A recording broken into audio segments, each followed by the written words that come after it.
6 million ways to die. Choose one. Omukacherwa baba chiziyamba. You know how we do. Asizwa kale kale Fendo chichiraba kale kale Emakuru boributsa Remadachi boda barituba Asizwa kale kale Fendo chichiraba kale kale Emakuru boributsa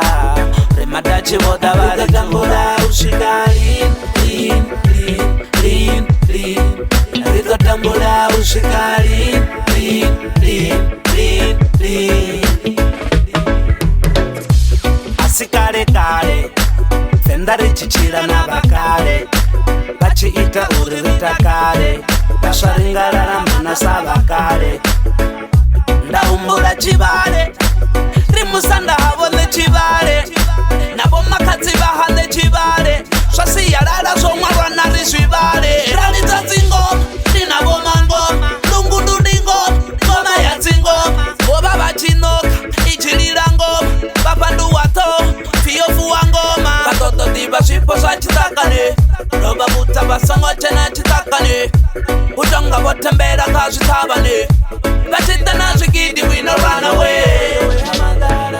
Bachita urituba Bobo sabo mota tutuba Amerika barituba Kani mwari oba kori rwanga tuba Saba Israel bufulin Mwaya matana mana bufulin Ariatu boporo wa bufulin Abache Amerika bufulin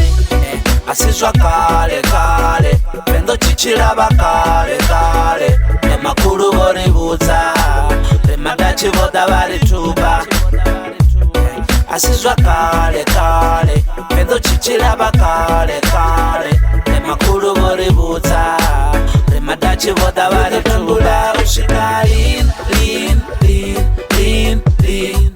Rito tambula ushikari lin, lin, lin, lin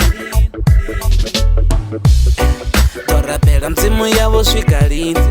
Zidolata zwa hashu ushikalini Tojena kereke dzavo swikalini Ziminerala vatochiyo swikalini Asizwa kale kale Chango bono direngisa kale Dana vasho vangasita kale One papasi vangasidale Ritopatela mati yacho swikalini Vana valwele chikolo swikalini Mishumo itokondo swikalini Chelede yacho vatohilo swikalini Asizwa kale kale Pendo chichiraba kale kale Emakuru boributsa Remadachi boda barituba Asizwa kale kale Pendo chichiraba kale kale Emakuru boributsa Remadachi boda Ritotambula ushikari Lin, lin, lin, lin Ritotambula ushikari